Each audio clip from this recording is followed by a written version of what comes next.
At isang pinagpalang gabi po sa ating lahat. Welcome to another live broadcast. Reza, alam mo ba kung anong ibig sabihin ng korupsyon? Yun, korupsyon. Yan ang nangungunang issue ngayon sa ating bansa. Lalo na pat ito alam nyo ang tawag yan ay trillion peso korupsyon mula sa flood control projects. At marami sa ating mga kababayan ang naniniwala na talagang talamak na po ang korupsyon sa ating gobyerno.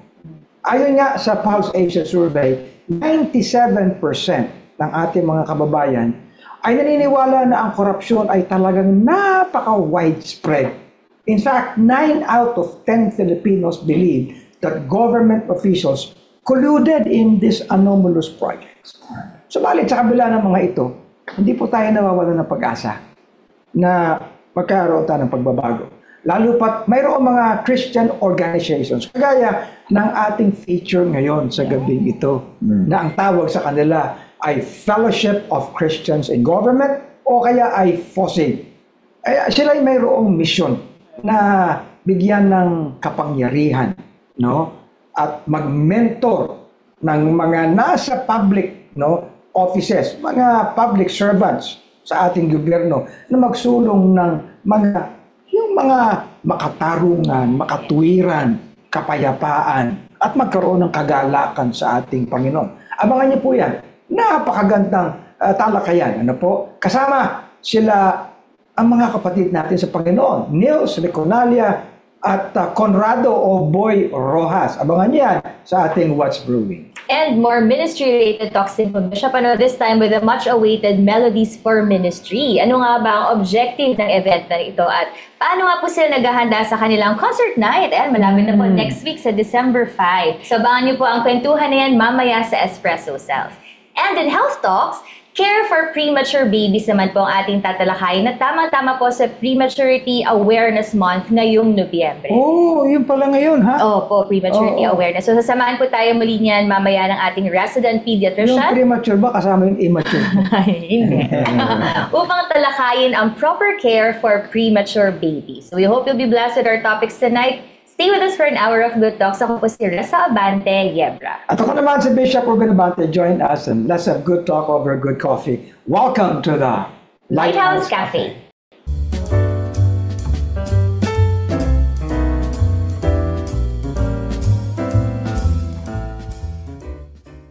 Alam mo, Reza, last week, nagkaroon ng parang conference, talagang annual conference ang FOSIG, Fellowship of Christians in Government. Sa Camp Aguinaldo yan, Bishop, nung Tuesday. Alam mo, tayo rito, partner tayo nila para at least itong kanilang mga kaganapan na ito ay maikalat natin.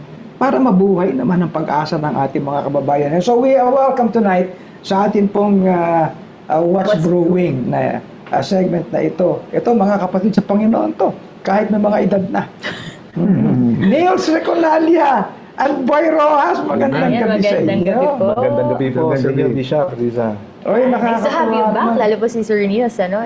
Si Nils, actually, hindi na bago rito ito. Opo, na-feature din po dito. Oo. Pang-ilan mo na yata ito dito. Hindi ko na mabilang, Bishop. Possibly na yata sa dami ang opportunities. Si Brother Boy, ito Second time. Second time. Okay. Brother Nils, ikaw ang tinatawag na founding president of FOSIG, no? Ating ang CEO.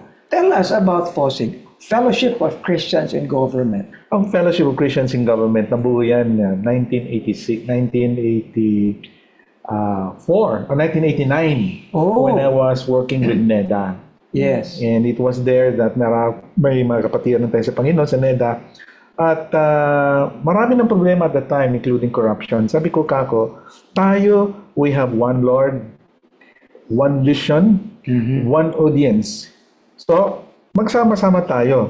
Kasi tayo yung salt and light. Yes. So, pwede nating labanan ang corruption being salt and light. We always believe that light will always beat darkness. Tama. Dahil ang NEDA at that time, NEDA even ngayon, is an interagency planning agency. Yes. So, in the course of meeting, several meetings with government, other government offices, marami kaming namimit mga Christians in government. Kasama na si Brother Boy Rojas.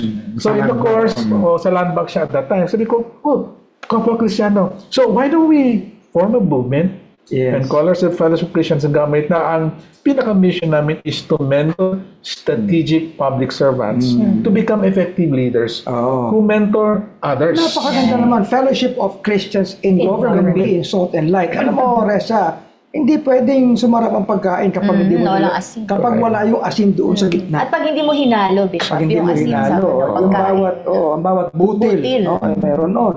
Pati ang liwanag. Yes. Hindi mo ma-appreciate ng liwanag kung hindi madilim. Oo. Kaya ang belief namin, ang conviction namin, kapag magsama-sama tayo as Christians in government, mas malaki ang ating apoy, mas malaki ang light, mas maraming salt. Therefore, we can help Tama. solve Right. corruption in government and other forms of evil in our society. Yes. Oh, Brother Boy, ikaw naman, no? Ikaw ang pinaka-cute na boy. Trustee and vice chair po, no? ikaw nasa board ka at vice chair ka Yes, ng yes. FOSIG. In Pero addition, ikaw, bankero ka. yes. Oo. In addition to sinabi ni Brother Nils, actually, yung relevance kasi ng FOSIG sa buhay ng bawat member, pag nasa government ka na, you may tend to get lost. Yes. Kasi yung system iba. So, once a week ka lang nag-attend ng simbahan. Tapos, kung hindi ganun ka-active yung simbahan mo, Oh. 7 days, out of 7 days, 6 days, or 5 days ka na sa opisina, grabe ang problema. But if you belong to a group called FOSIG, may opportunity na I can contribute in Yes. great delivery, excellent delivery of public service. Oo. And if that happens, they can compare notes. Kaya nga maganda may ganito tayong programa dito. Kasi maganda rin i-broadcast natin anong mga magagandang nangyayari. At anong challenges ng a typical government bureaucrat at lowest level, middle level. Kasi dami niya mga story. Yeah, exactly what my question should be, no? Yes. Ano mga hinarap ng challenges nung una kayo nag-organize as FOSIG? Well, unang, as mentioned by Brother Boy, dahil minority in Christians dyan. Yes. So, busy sa kanilang church, yung mga sariling church nila. So, it's the challenge, the first challenge is how to organize them, how to convince them that we can work together and influence the government when it comes to making policies and delivery of services to the public. At saka, pangalawa dyan, is that dahil minority kami, parang there's always a invisible barrier between Christians and the government. Na kapag nagba-Bible study ka, parang ayaw ko dyan sa Bible study kasi nasisilaw ko dyan, or you're just converting us, proselyting us. Ayun, tama yan. So parang yun ang dilemma na how do we share the gospel na hindi offensive, very subtle, but kuha mo sila. And I think over the years, natutunan namin that when we go to a public, to a government office, we always say to our partners or volunteers, huwag ka kagad mag-Bible study. You connect with them, you pray with them, before them, so that sa prayer pa lang, gagalaw ng Panginoon. And then you fellowship with them. You fellowship with them, you connect with them, find out kung ano yung felt needs nila. Dahil pag naraman mo yung felt needs nila, you can connect with them, you pray with them. Kapag sinagot ng Panginoon yung prayer na yan, ikaw na ang tatawagin palagi. Tama. At ano impact po niyan, sir, no, na you mentioned po kasi mga strategic public servants or mga leaders within an agency or probably LGU, ano impact na sa kanila po nang gagaling yung, kumbaga sila yung nangunguna sa ganyan? Maganda na natanong mo yan, Liza, kasi probably ngayon there are probably about 1.9 government employees. Permanent yan. Wala pang contractuals. So 1.9. How in the world can you share the gospel or even mentor or disciple 1.9? So ang kami ni Brother Boy sa board, malaking mission field. So nag-usap kami sa board na we need to be focused, we need to focus on strategic, yung strategic public servants who make the decisions. Like for example, the late Mayor Mesa. When he was a military man, he was a military general. When he attended our Purpose-Driven Life seminar sa Campo Aguinaldo way back 2005, nakita namin na he was one of those generals who has embraced, who accepted the Lord Jesus Christ into his heart. Sabi ko, tutukan natin to kasi strategic. Kaya naging commander siya sa 2nd Infantry Division. Sabi niya sa akin, tumulong kayo sa akin dito. Yung purpose-driven life seminar na attendan ko, ituro mo sa mga officers and soldiers ko. Aba, lahat ng officers and soldiers na in 2nd Infantry Division, isang tao lang can make and issue a memo. Correct. Lahat mag-attend. So atin yan, so have a captured audience. Yeah. So when we're strategic, at the top, madali mag-share ng gospel about. Brother Boy, one question. Ikay, ang talagang background mo is very local na church. No? Ang tanong ko, ang mga churches ba usually ay gayon ang perception na bukas ang kaisipan na ang mga mananampalataya ng mga members nila ay maging effective sa kanilang mga opisina On the sa contrary, government? Pastor, yun ang major challenge sa mga government employees. Pag magsama-sama sila, bit-bit nila yung sekta nila. Christian man, Opo. pero kung ang pastor nila ay Little Kingdom, ayaw ko na dyan kasi meron naman kami. Nakalimutan nila na when you are in a marketplace, that is actually part of your ministry. Para bang ang natutunan nila, ang ministry is only nasa loob ng simbahan. Nakalimutan nila, kung saan ka dinala ng Panginoon sa trabaho mo, yan ang ministry. But for some na na-recognize yun ang mga active na groups sa iba-ibang government agency. And we want to fertilize that and encourage them para ituro nila kasi ang kasunod nyon is excellent performance sa trabaho nila. And they're supposed to be the people where their boss will listen to their advice, they will provide options, at matutuwa ang boss nila. So, pag na-promote ang boss, kasama din sila. Excellent performance sa kanilang trabaho. Yes. Halimbawa ko ang turo lang excellence nasa loob ng church nila, paano yun? Kasama na rin yun kasi pag nag-agree sila na ang trabaho niya is the marketplace, yung Bible study na nangyayari regularly, that's where God will talk to them and they will be led towards that. Kasi kung okay ka nga sa Bible study pero laggard ka naman sa performance, wala ka, hindi ka tatawagin Sayang lang yung pagiging Kristiyano mo. Correct. Kung problema ka sa Problema na Yun ang fruit, yun ang dapat fruit mo. Magmamanifest kasi sinisweldohan ka ng gobyerno. Dapat magaling ka, hindi ka pwedeng lunchtime na, pahinga muna ako. So, ibig sabihin, Brother Nils, ang talagang inyong itinuturo sa mga nagiging bahagi ng FOSIG ay itaas mo ang kalidad mo. Hindi lang yung meron kang claim na si Kristo yung nasa puso mo o nasa buhay mo. Correct. Ilabas mo sa performance mo. Correct. That's one of the values that we strongly emphasize sa mga members namin na we have to be excellent worker. Kaya merong programa ang Civil Service Commission ngayon, they call it Banner Program nila, was conceptualized by Brother Art Florentine because he used to be the executive director ng Civil Service Institute. Yun yung training arm ng Civil Service Commission. HR talaga yan Now, yung dumating siya doon, inayos na yung banner program ng civil service at from the 1987 Philippine Constitution, 16 values ang nahanap nila. Pero hindi naman pwedeng mahirap i-memorize yung 16 values.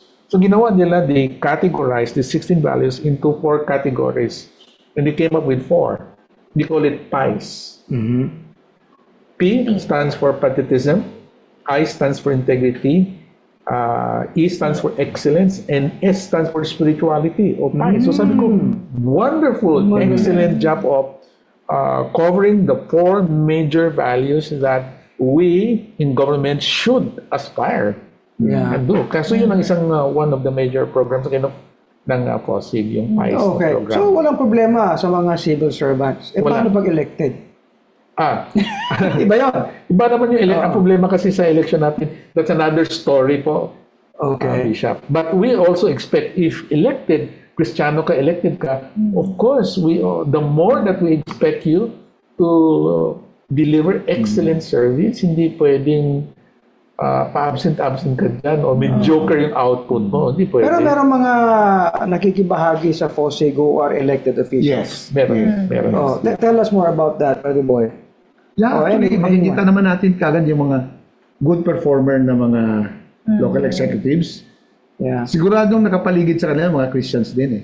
They're all Yes, encouraged. tama. Revive.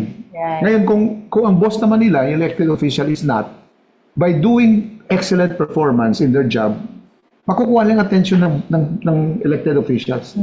So, magiging mission nila yun eh.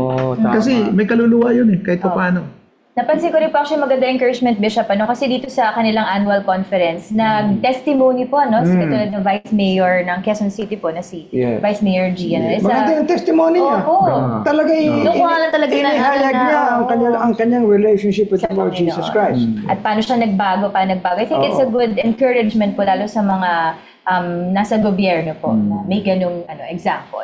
Actually, napakarami niyang ganong testimony. Lalo na yung binanggit ni sa John Mesa. Yung isa sa mga fruits doon, yung public school in Alabat. Yes. Ngayon, namumunga na. Na-feature natin sila dito. Nagpunta tayo Si Greg, doon, Principal Greg. Yeah. Yes. Award-winning yung community High na yun. school. Si Mayor Andy Mesa, as mentioned kanina, yun ang isang exhibit A namin pagdating sa an elected official. Isa siya sa at the mga resibo nyo. Yeah, Yun, the resibo. local government na nakita namin since 2005 pa, Bishop Reza.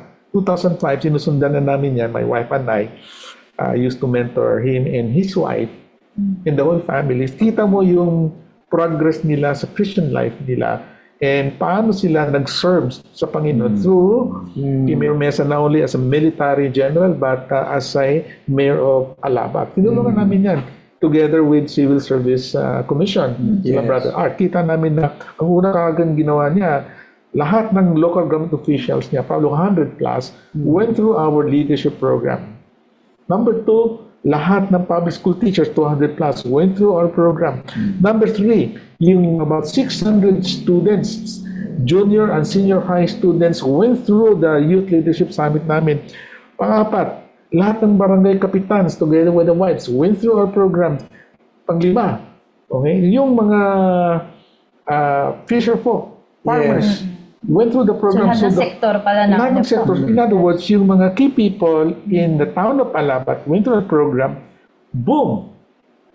Wow! From a 5th income class municipality, naging 3rd income class at the end of 9 years. So, bali itong programa nito, naka-template na ito Yes, at naka-template na dadaling yan. ito. Now, ang presence nyo bilang FOSIG ay significant sa mga departamento at mga opisina. Sa ngayon, Aside from LGU Alabat, we're also helping ngayon sa Bureau of Soils and Water Management because yung pinaka-director dyan, si Sister Gina Nilo, is a Christian. And mini-mentor namin siya together with her husband, late husband. Tapos sabi niya, as director niya, pasok kayo dito sa Bureau of Soils and Water Management. So the past 3 years, we conducted our CC accredited leadership program sa kanyang mga tao. Fast forward, by the grace of God, grabe ang excellent service ng Bureau of Soils and Water Management. She was given probably about 7 billion pesos solar-powered irrigation. Hindi binigay sa iba, binigay sa kanya to be given to qualified LGUs na in partner with the farmers, paano magkaroon ng mga farmers ng solar-powered irrigation. That's 7 billion. Binibigay sa binigay sa kanya because grabe yung performance niya. And then secondly, for the first time, Bureau of Soils and Water Management, nagkaroon sila ng mobile laboratory na goes 16 mobile laboratory that goes around the nation to test yung soil in all the regions. Okay. Wow, So, sabi ko, grabe. Alam mo, believe nga ako dahil pumunta ako sa likod, binati ko yung mga naroon nakaupo sa likod. Puro pala mga taga Bureau of Immigration yun. They had one of I think the biggest delegation sila nung One of the biggest. one of the biggest nung ang dami pala kakumana ng parataya sa Bureau of Immigration. I was happy na maalaman yun. No? At itong bagay na ito, dapat pinapalawig pa, lalo na yung may mga perception tayo ng mga corrupt na ahensya. Di ba? Isa pa, Bishop, bago makalimutan. Isang tinutulungan naman ngayon is Mayor Benji Manalo. Okay. Because when he was active in the PNP, he went through our program, leadership program. And in fact, it was Anthony who lectured at mentoring leadership that he attended. And then after that, we were helping him when he was CIDG. Yes. So lahat ng senior officers niya sa CIDG went through our program. In fact, one of his senior officers stood up and said after the seminar, "Gentlemen, this seminar is very good. I think we have to stop sinning and commit ourselves to the Lord and serve our country." Sabi ko, wow. And because of that, when he became mayor of Baguio, 2019, tinawagan niya ako, Nils, tulungan mo ako dito sa LGU Baguio City. I want them to go through the same program that I attended, and I want to change the mindsets and the hearts of my people here. Yeah. So ever since, tinutulungan namin siya. Pero tingnan mo ngayon, because we were mentoring him before, grabe ang service ngayon sa Baguio City. Because you have one person, a strategic person, strategic public servants, who can make a difference. So right now, you are celebrating your 36th years. No? Palagi ko, ang mga naging challenges ninyo, yung pagbabago ng mga administrasyon sa bawat departamento rin, ano? Correct. How do you approach that? Actually, kung focus pa rin natin doon sa Christians. Hindi mo problema yung changes eh. Kasi pag Christian yan, revive, enlighten, regardless, they'll just have to look at the new leaders as another soul to be saved, to be shared the gospel. Pag ganun lang ang mindset natin, hindi siya threat, actually, it's even an opportunity. In fact, mga Christian na dapat magpasalamat sa mga nangyayari ngayon. At least alam na ng buong bayan. Opo. And if you notice yung kinasuhan ngayon, yung mga nasa director and below, which is correct because sila yung pumirma eh. Tama. Pero tatamaan din yung sa taas. Oo. Pero dito muna, so the message probably is just very clear. Government employee ka, gagamitin ka ng somebody na corrupt. Pag hindi ka pumayag, wala. Oo, tama. Dapat ganun ang message eh. They have a role to However play. na sinasabi ng mga tao ngayon, wala namang maano yan sa mga nasa taas eh. Pero dapat magsimula tayo sa kung dapat magsimula eh. Yung accountability starts sa kung sino ang nadadala eh. Right. Kung sino ang nahihikayat. Tama ba yun? Sa lahat ng levels po, no? Position. Kasi may kasama kami na director. Hindi ko na lang banggitin ang agency. Bago mga before election, mga ayuda, nalaman niya na papunta sa kanya yung siya mag-authorize ng lahat, nag-resign. And it turned out, tama yung decision niya.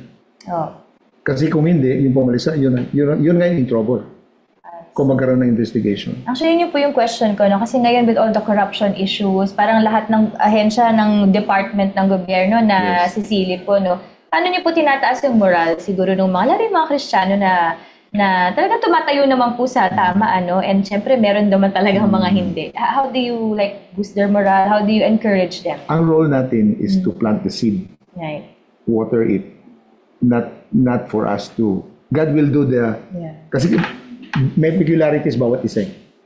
So for as long as we're faithful in seeding, sowing, God will take care of the rest. Yun ang isang campaign namin na we pray and Lord lead us. Who are the Christians in government? We would like to network with them. We would like to fellowship with them. We would like to be part of us because the greater number of Christians in government, the better we can. So we've been looking, for example, every administration ay iba-iba yung pag may bagong administration, lahat ng cabinet members iba, lahat ng mga undersecretaries, etc. siya nagbabago. So ang challenge sa amin is that we pray, sino yung mga Christians up there na we can pay a courtesy call. As board, we would like to say, there's one department na, sino may connect doon? Mga Christians go, yung boss mo, can we pay a courtesy call? Arrange a meeting, we will send a letter but follow up, kayo nasa loob, that we will go and have courtesy call and pray for that, the leader.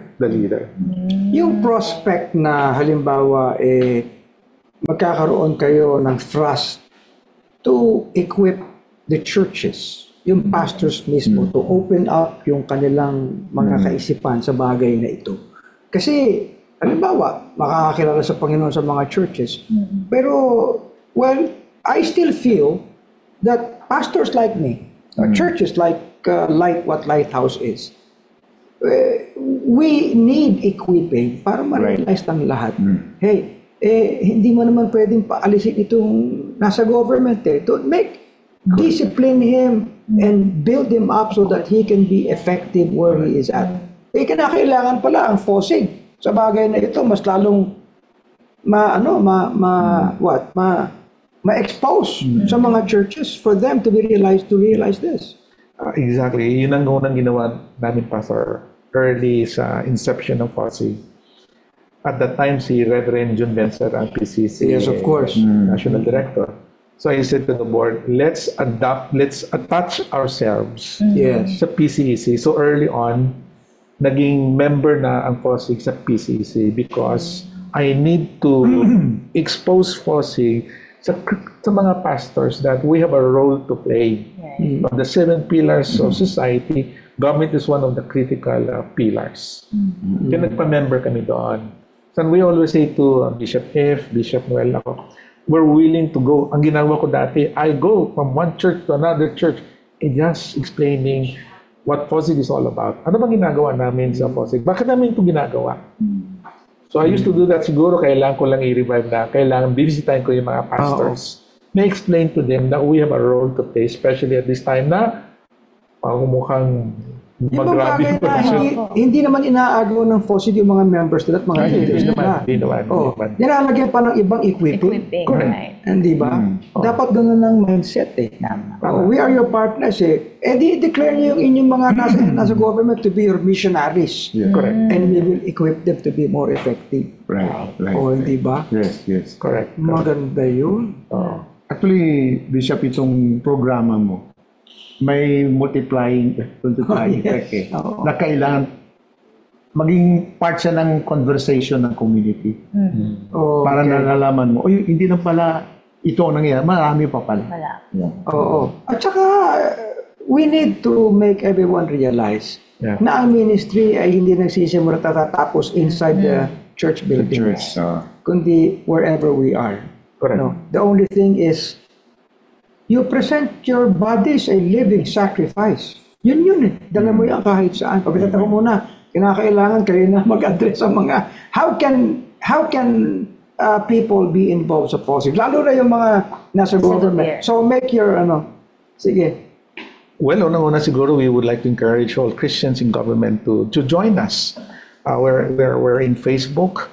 We have a website. So all you need to do is get in touch with us, and so that we can get in touch with you and tell you why we do what we do in FOSIG. So we encourage everyone to be part of this movement because the greater number of Christians in government, the greater is the light. Therefore, the greater is the probability na we can help solve itong corruption sa ating gobyerno. That's great. Brother Boy? Yeah, if I may, if you want to add to your more meaningful Christian life, FOSIG is ready to partner with you. You can improve on your patriotism, integrity, excellence in your work, and spirituality. We don't cover everything, but by exchanges, we can all level up for God's glory. Magaling. Oo. We need to raise a good number of biblical Christians in government to raise our testimonies up. Right. Lalo na sa kalagitnaan ng issues ng corruption. Napakaganda. Pinapalakpakan ko kayo. Okay. Maraming salamat, Brother Neo, Brother Boy. Pag po kayo aalis, magbabalik ang ating Lighthouse Cafe. Mga usatingin, mga paksang trending, Mga talakayang may kabulahan. lifestyle at kultura ang sariling atin. Boy Pinoy, pag-usapan natin dito sa Espresso Self.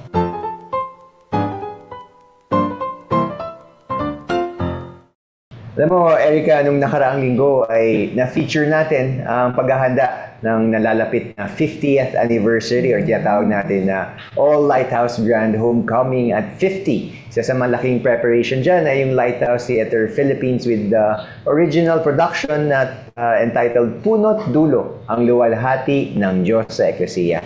This time naman, isang major production ang ating pag-uusapan but through a one-night concert. Wow, tama yan, Gabi. Yan ang Melodies for Ministries, no? Season 6 na tayo ngayon, Gabi. At ito ay isang original na songwriting competition na nagsimula nung 2006 pa, with almost 2 decades ago. And still going strong by God's grace, but this time with a different theme. And actually, Gabi, ako ng college days yan, Wow. na-try ko na rin na mag-interpret no, Yes. ng isang song. So, syempre, isang privilege yun na ma-interpret yung isang original song na syempre ang mga composer ay mismong kapwa natin, taga Lighthouse Bible Baptist Church. Dahil dyan, pwede bang sample naman? Wag na lang. wala, sayang, okay. Pero pinanood ko yun eh. Tsaka, alam ko, isa ka sa mga binoto namin na talagang napakaganda eh. Pero alam mo, this time around, yun na nga, meron tayong next na season. Kaya pag-uusapan natin yan, no? Kasama yung mga key people sa ating season 6 ng M4M or Melodies for Ministries. Meron tayo from organizing team, meron tayong composers, and of course, yung mga magpe-perform na rin. Kaya welcome to Espresso Self sa ating Lighthouse Cafe, Mr. Mark, Ate May, and joining us also sa Zoom, si Ate Zina. Hello! Magandang araw po. Yan, bati muna kayo, Ate May. Magandang gabi. Okay, let's jump straight to it, no? Melodies for Ministries or Melodies for Missions. Paano ba ito na-conceptualize? Paano ba ito nag-start? Siguro sa'yo muna, Mark, no? Ayan, bilang part ng single working young people, yung Melodies, yung M4M, kung mas madali siyang matandaan, ay nagsimula pa way back 2006, sabi nga kanina. And yung mga dating single working young people, ito yung mga grupo ng mga young professionals po natin. Conceptualize sila ng parang sa ministry kung saan pwede nating magamit yung mga as gift sa atin ng Panginoon sa songwriting. At the same time, rin siya, parang naging way na rin siya para makapag-raise ng fund nung way back nung mga last 5 seasons. Ginagawa siya para mag-raise ng fund para sa ating mga missions. Kasi noong time po na yun, mayroon pa tayong mga tinatawag na mga mission churches. Okay. So ang naging difference lang ngayon is pinalitan na natin yung mission ng ministries, no? Dahil naging na rin tayo kumbaga parang lagi na rin tinuturo sa atin ni pastor na wala nang mission talaga sa mga churches natin. Pero mga individual na mga lighthouses sa iba't ibang lugar lang.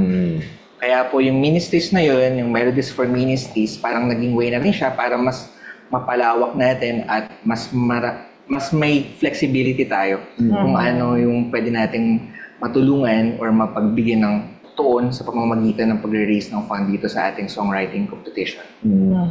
So nakakatawa, Gabi, no? Kasi hindi lang siya parang competition ng mga kanta, kundi mga original compositions mismo ng mga members ng ating mga churches. No? So siguro, ano ba yung overview ng concept nito? Paano yung process nyo from the start to hanggang before yung concert night?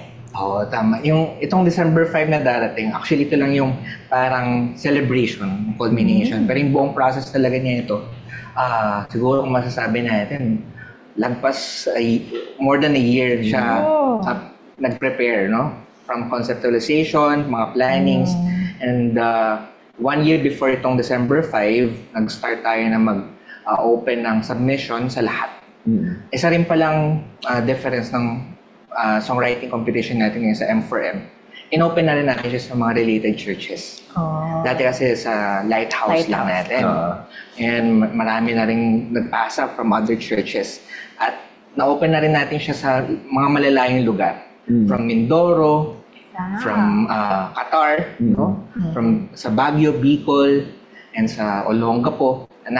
Maraming submission ng time na yun. And then meron tayong tinalagang parang mga screening committee na nag-set din ng mga criteria para kung paano i-judge. And then from there, na-filter natin siya sa sobrang dayang magaganda. Dati 10 songs lang yung nakakapasok, pero dahil sobrang dayang magaganda talagang songs ngayon. Hirap, nahihinayang kung pwede nga lang 20. So nag-end up tayo sa 15 na finalist. Okay. So, ano na, expansion and expansion. No? May expansion missions to ministries, may expansion sa churches. Parang global na nga, no? Global that talent yan. Pero hindi mo natatanong, Erica, no? Itong si Mark kasi, back-to-back champion to eh. Composer to eh. Balita ko nga para hindi na lang muna siya pinasali. Pero sobrang unfair na eh. Pero let's talk about yung mga composition for this M4M6, no? We have sa Zoom also dalawa sa mga finalists natin, no? Si Ate May, tsaka si Ate Zina. Siguro, talk about your song, ano yung title, ano yung pinaka-message siguro nung kanta ninyo, and paano kami, hindi, wag mo na yun. Sige, Ate May? So, ang title ng song ko ay Your Works of Grace. So, ano ba? Ganito kasi yan eh. Mahabang kwento to. Baka hindi tayo matapos. Sige pa. Yung ano lang po, gist lang. Ano kasi yan eh. Nung nalaman kong magkakaroon ng M4M, meron na kasi akong naunang composition. Tapos sabi ko, at saka isa pa kasi, dati ang talagang laging nagpapasa ng entry sa amin ay si Kuya Noel Manalansan. So, so alam niyo naman na, diba, syempre wala na nga siya. Tapos sabi ko, naku, wala nang magiging entry ang Olonga po. Sabi ko gano'n. So, ano kaya? Sabi ko, pumasok ako, ipasok ko kaya tong composition ko. Kasi, matagal na yon. Tapos, ayun nga, nung pinarinig ko muna sa aking magaling na daughter-in-law, si Antoinette. Sabi ko sa kanya, Ned, sabi ko, pakinggan mo nga, pwede ba to para sa Melodies Formation? Tapos sabi nga niya na, Mami, sabi niya, ano yan eh, pang personal testimony mo yan. Although, binabanggit ang grace ng Panginoon, pero sabi niya, personal testimony mo yan. Kaya, kung ako, sabi niya, ang isa sa mga mag-judge, hindi mo ko qualify yan, sabi niya sa akin. Ay, ganun ba? Sabi ko. So, yun. Nagpalit ako. At, yun na. Ang naging inspiration ko dyan, actually, inspiration, nakuha ko ang inspiration sa mga preaching ni Pastor R.A. Kasi, yung tungkol sa biyaya ng Panginoon sa Eklesiya, at kung paano kumikilos ang biyaya ng Panginoon sa Eklesiya, no, sa pamamagitan ng Eklesiya. So, dun sa na yon, sa pagtuturo, alam mo yung pag-attend ko ng natin yung grace. Marami akong natutunan doon eh. So, yun, doon ako nakabuo ng lyrics, ng words ng aking composition sa mga naririnig ko o natutunan ko doon sa mga tinuro ni Pastor Ben. So, straight from the Word of God. Application agad ng mga preaching. So, punta naman po dyan sa testimony niyo, Ate May, no? I'm sure talagang pinag-aralan niyo yan galing nga sa preaching mismo sa pulpit, no? Siguro si Ate Zina naman, no? So, you're also composer, performer ka rin, and parang lahat na ginagawa mo, lahat ng preparations yung ginagawa ninyo leading up to a few weeks na lang, no? M4M night na natin. Yes po. Actually, dapat tonight may rehearsal kami. Pero, kinancel ko na lang for this. Yan. So, actually, medyo mahirap din ang preparation since ang hirap i-gather ng mga interpreters. Yung schedule medyo hectic, lalo na December.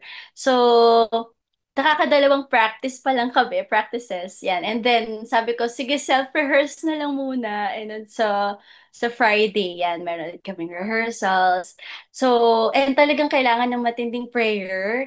Lord, parang, I'm not worthy for this. But then, thank you. I'm so grateful for the opportunity and privilege to be joining the M4M. Sabi ko nga, I'm grateful na for this platform kasi kung wala namang ganito, I wouldn't discover or I wouldn't know na, pwede palang makapag-compose. This is my first composition actually. Meron nung grade 3 ako, pero bata pa ako nun, so medyo magulo yung topics. But ito, parang na-amaze ako na, if I may share lang din yung a bit of the story na, parang during the time na kinocompose ko tong song na to, or sinusulat ko siya, we were very busy. So, parang di ko talaga alam kung anong isusulat ko. Pero, dun sa kabisihan namin in the church, na-observe ko yung pagtutulungan ng members, ng ecclesia, to do the ministry. And dun ako nakakuha ng inspiration. At syempre, pinagsama ko rin yung mga previews, mga past struggles ng church, being someone who grew in the church, who grew up in the church, na nakita ko yung mga past struggles, at especially nung kami nga ay nawalan ng aming pastor na si Papa. So, doon, pinagsama-sama ko siya. So, doon ko nakuha yung inspiration. And minimindset ko nga yung aming team, yung ang interpreters namin, ang GC namin, ang name ay Luwalha Team. Yan. So sabi ko sa kanila, umpisa pa lang na, eto, kakanta natin to, not just for the competition, but to share the story. Kasi di ba yun naman din po yung goal nitong M4M, di ba? To share yung stories ng ecclesia. So, yun, kailangan yung focus natin as we sing. Kasi pag hindi out of focus tayo, so, yan, prayers talaga. Amen. And iwas din ng mga, syempre, ng matatamis and ice cream. Ayun lang po. Thank you. Sino ang inspiration mo? Yes.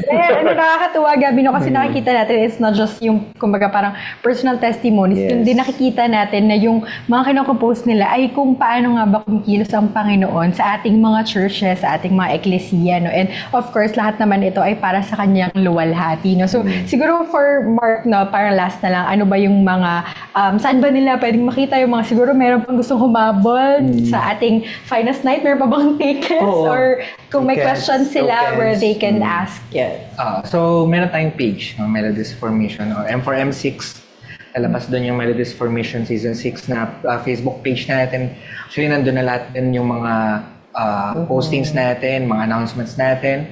Kung may naghahanap pa ng tickets, yes, may ticket pa. Pwede sila mag-message din sa Facebook page natin. Merong mga tao doon na magre-reply sa kanila. And balita ko, meron pa mga parang People's Choice. Yes, and at the same time, meron din tayong parang na isang People's Choice na competition, no, na pwede silang magbigay ng suporta sa kanilang mga napupusuang mga composers, no? Suporta ng kanilang mga church composers through liking and sharing ng mga posts nila, mga pictures nila. And at the same time, meron din tayong sinasabi na Grace Token. And actually, matatapos na siya this coming, itong last na week na to. Magkuklose na rin yung voting ng like and share. Pero yung Grace Token, magtutuloy-tuloy yan hanggang December 5. So yung sa Grace Token, sa 5 pesos, may equivalent siya na 1 point. Yung kagaya nga nasabi natin kanina, yung mga funds na malilikom natin, this for the ministry, ano po siya, lahat ito na ay nakatuon para sa ating upcoming na 50th All Golden next year. Nakaka-excite. Yes. Mag-i-interpret ka ba? Surprise. Pero hindi. Pero I think napakalaking blessing din ng mga ganito. Kasi especially now na uso yung mga copyright, no? Napakaganda na mismong ang mga churches may mga nabibuild na mga original compositions na alam din natin na yung message nito ay galing mismo sa salita ng Panginoon. No, there's no better source and inspiration nga kundi yung salita mismo ng Panginoon. Salamat po, Mark, Ate May, Ate Zia, no? And looking forward sa atin pong Melodies for Ministries, no? Kaya wag po kayong maalis para kayo ay ma-excite. Panoorin niyo po itong teaser ADP.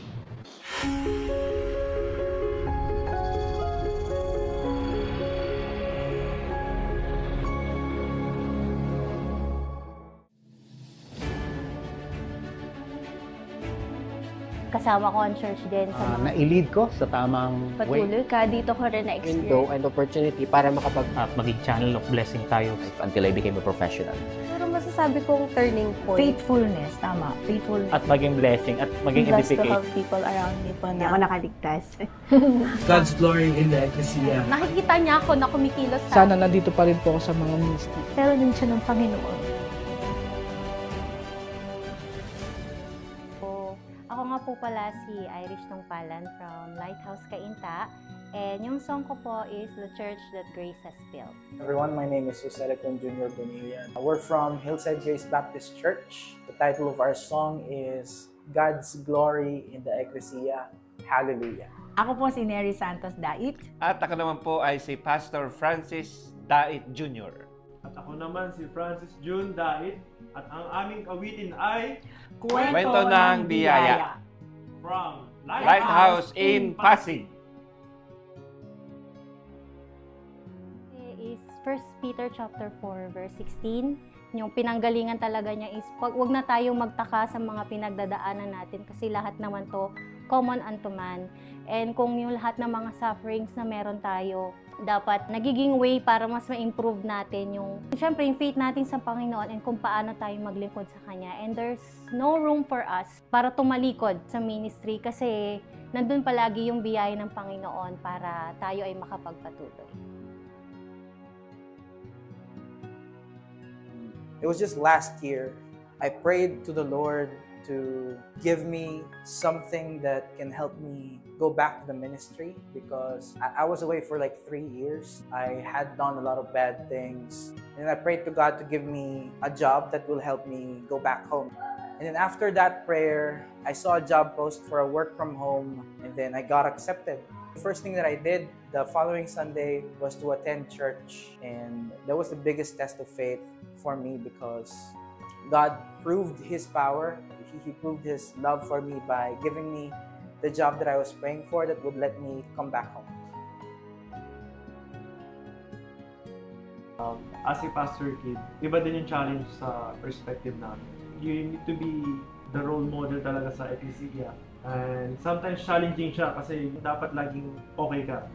Dapat matured ka talaga. Spiritually, physically, mentally. You should know that maraming taong nakatingin sa'yo. Challenging siya pero kaya by the grace of God. Yung service ko sa Panginoon nagbibigay sa akin ng kalakasan. So, pag wala nito, lahat naman sa Panginoon pero pag walang serbisyo at pagkilo sa Panginoon, manghihina tayo. Alam ba, hindi na ako mag-preach. Yun na lang kalakasan ko sa Panginoon yun Hindi sa Panginoon ang hindi ko mag-preach. So, hihina ako ng hihina. Pag natapos ang isang malaking gawain, and then napuri natin ng Panginoon, nakapaglingkod ang bawat isa, naging united ang isang eklesiya sa paglilingkod, nagkaroon ng magandang resulta na nakapaglingkod ka na sa ibang tao, nakapaglingkod ka na sa kapatiran, at higit sa lahat, you glorify them.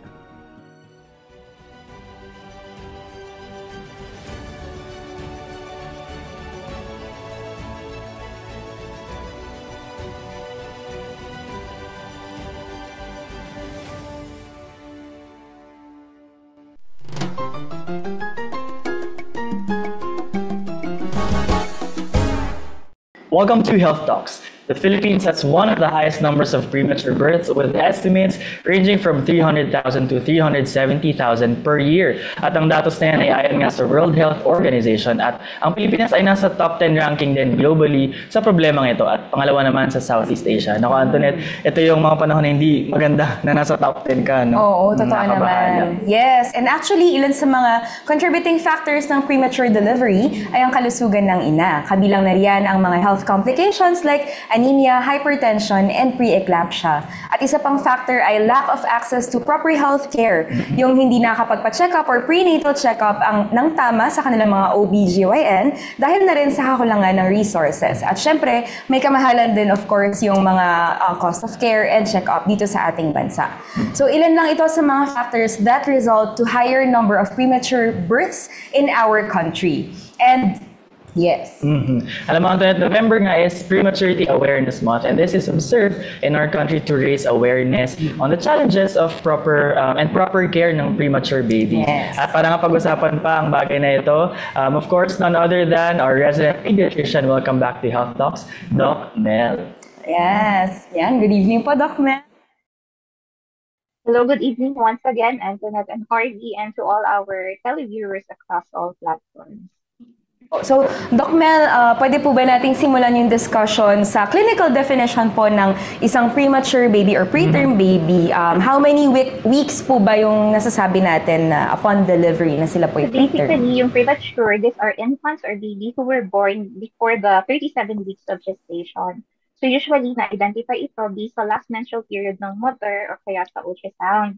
However, there are certain instances na yung mother parang nalilito sila about the last menstrual period.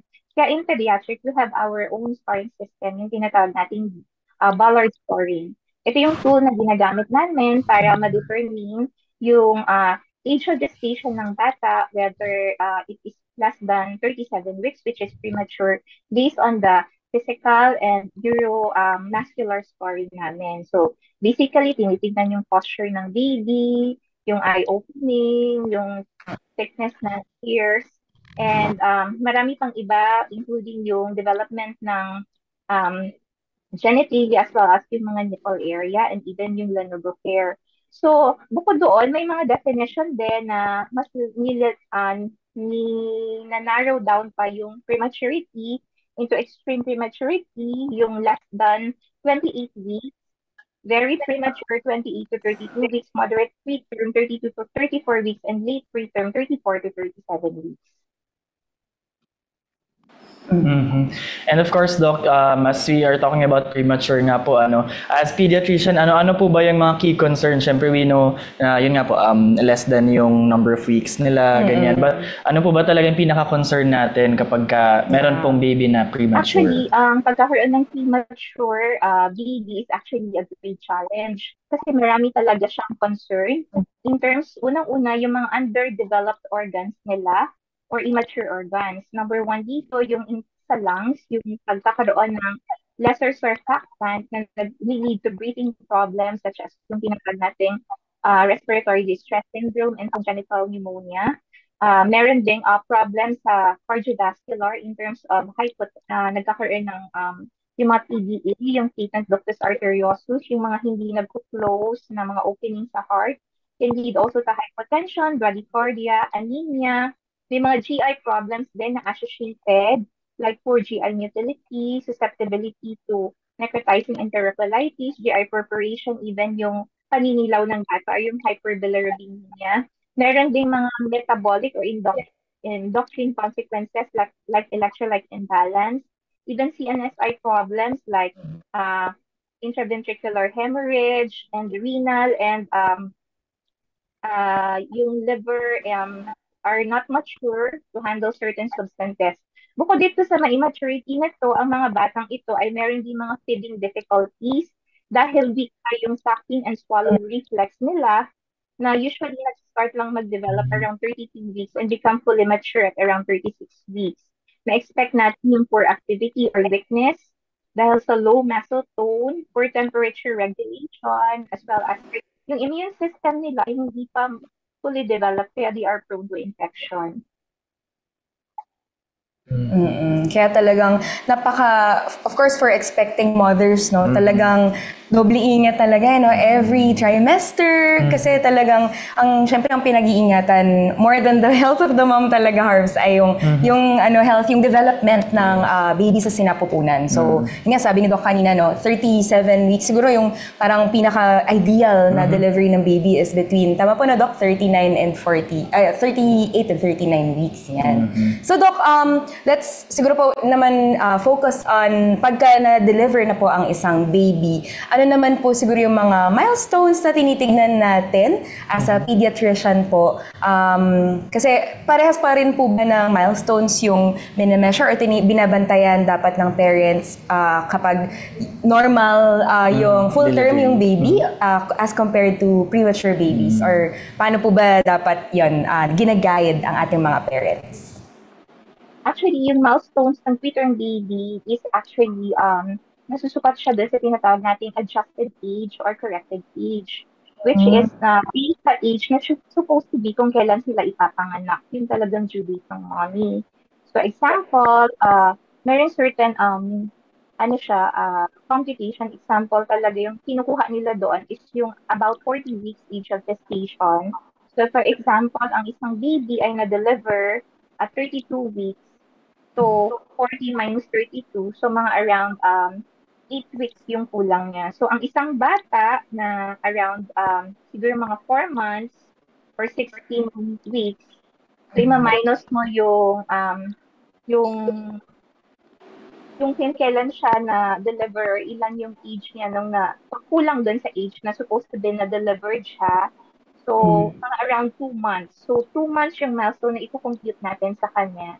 So, magkakaroon ng adjustment or correction doon sa milestones. So, syempre yung mga milestone, ganun pa rin, yung cognitive or language development, such as yung 2 months old, kaya na ba nito, alert na ba siya sa voice, yung motor in terms of head control, as well as sensory or emotional, kung mayroon ng social smile si baby at nakakatingin na po sa, or look at the face of the mother or the caregiver. Of course, Doc, correct me if I'm wrong, kapag po na premature yung baby, syempre merong weeks din before sila ilabas sa ICU, tama ba? Or sometimes, may... Sa newborn na ICU. Meron po bang specific number of weeks before po sila, or meron po bang tinitignan na kung ano na yung status ng baby before po sila mabigyan ng clearance? Meron po bang ganun, Doc? Actually, yung mga preterm babies talaga natin, they are, open times, sila talaga yung mga nakaka-experience ng longer stay at NICU, unlike din sa mga term babies natin. So, maraming factor na sinuconsider, considering yung mga certain key points na na-mention ko earlier. So, in terms po na temperature regulation, kung kaya na ba ni baby, magkaroon ng thermoregulate yung kanyang temperature, non-auto requiring na po ba si baby, kaya na po ba na mag-feed, hindi lang in terms of, yung mga baby kasing sobrang liliit, pwedeng initially parenteral nutrition muna through IV o kaya feeding via OGT. Kailangan natin sa aking reflex ni baby at ma-transition natin sila from OGT feeding to if not breast milk or breast milk feeding. At the same time, correct na ba natin yung mga ibang issues like yung mga electrolyte imbalance. At the same time, yung mga may mga weight gain ba si baby along the NICU stay. So, maraming factor ang i-consider. So, cases po pala, Doc, Opo. So, mas premature, mas longer po talaga yung NICU stay ng baby. Opo. Pero of course, alam ko marami tayong kilala, especially sa ating Ecclesia sa Lighthouse na ngayon, although preterm silang pinanganak, pero ngayon they're thriving, na parang wala nang sakit, sobrang active na. So siguro, Doc, ano na lang po yung tips natin in taking care of premature babies, especially for our parents? So basically, as you mentioned po, ang prematurity, maraming causes yan. So it starts by taking care of the baby earlier on during pregnancy pa lang. So kailangan, yung sabi nyo nga, adequate yung prenatal check-up to address yung mga infection as well as other maternal illness na maging risk factor for prematurity. So in terms din po ng infection control, dapat ma-establish dun sa parents na prone sila sa infection. And yung thermoregulation, kasi yun yung mahirap sa mga premature baby dahil mababa yung stored fats nila. So usually, advocate natin yung kangaroo mother care. And also, keep updated with the vaccine as well as yung regular follow-up with your pediatrician or neonatologist to track din po yung mga milestones ng baby and reflexes para ma-address po yung mga developmental issues earlier on. And also, so our parents, ina-advise natin yung pag-care sa ating mga preemie babies is actually exhausting naman talaga, requires a lot of patience.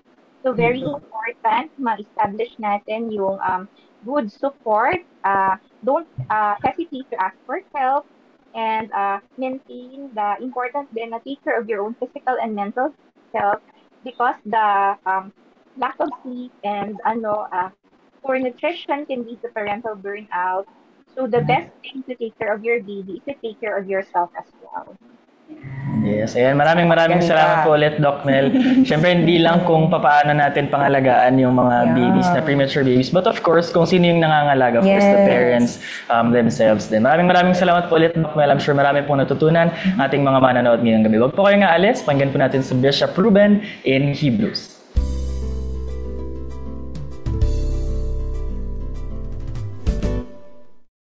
Welcome to Hebrews. Ito po ang segment sa ating Lighthouse Cafe na naglalayo na bigyang daan sa ating mga buhay, pati sa mga issues na hinaharap po natin ang katotohanan ng salita ng Diyos.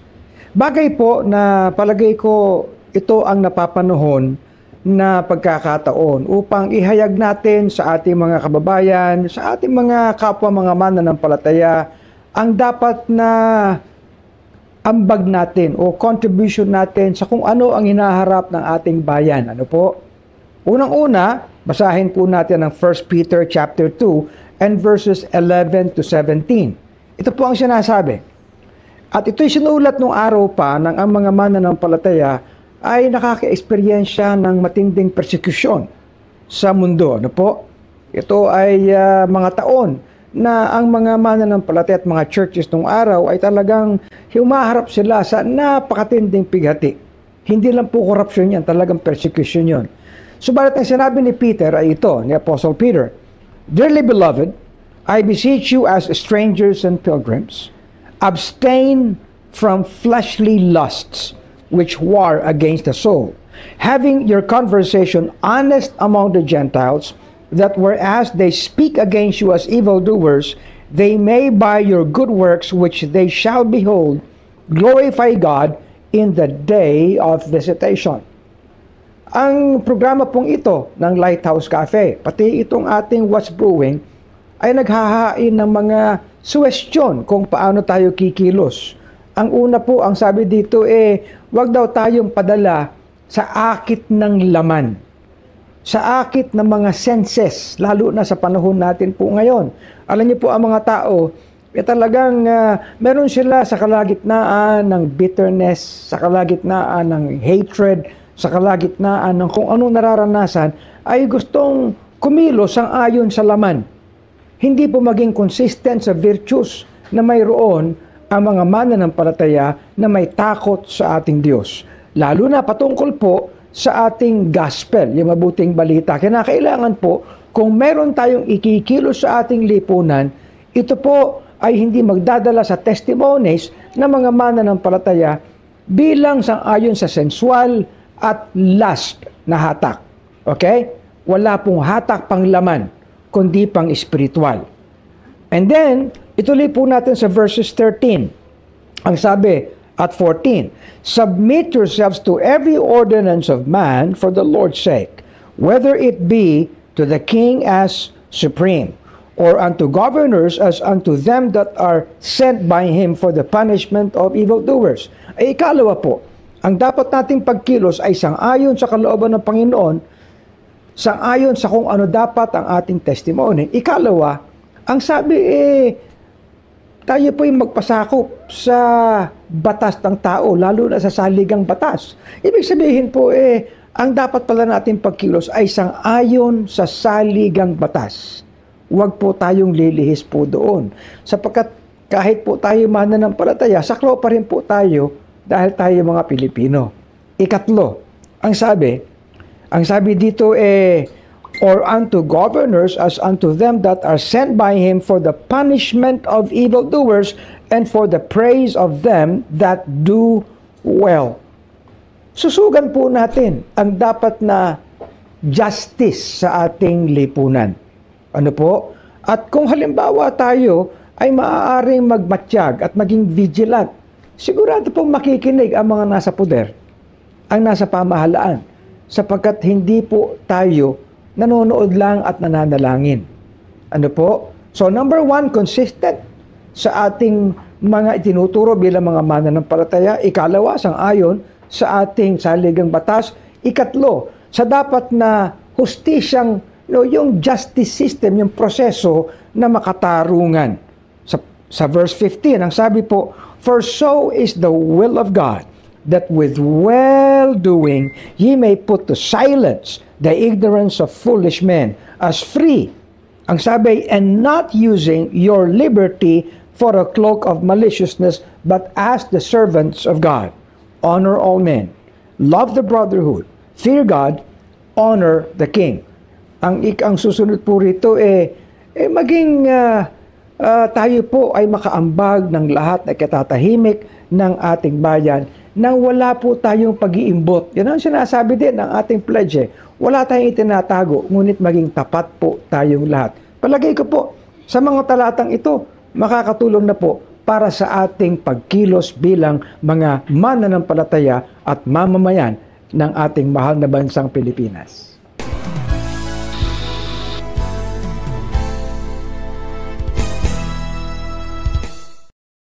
O ayan, dumako na po tayo sa kung kailan natin sasabihin, napakaikli naman talaga ng oras natin. But thank you for joining us sa ating pong mga pinag-usapan. Salamat po, Bishop. Salamat din po sa ating mga guests, Sir Neil, Sir Boy, Direct Mark, Ate May, Miss Zina, and of course, Doc Mel.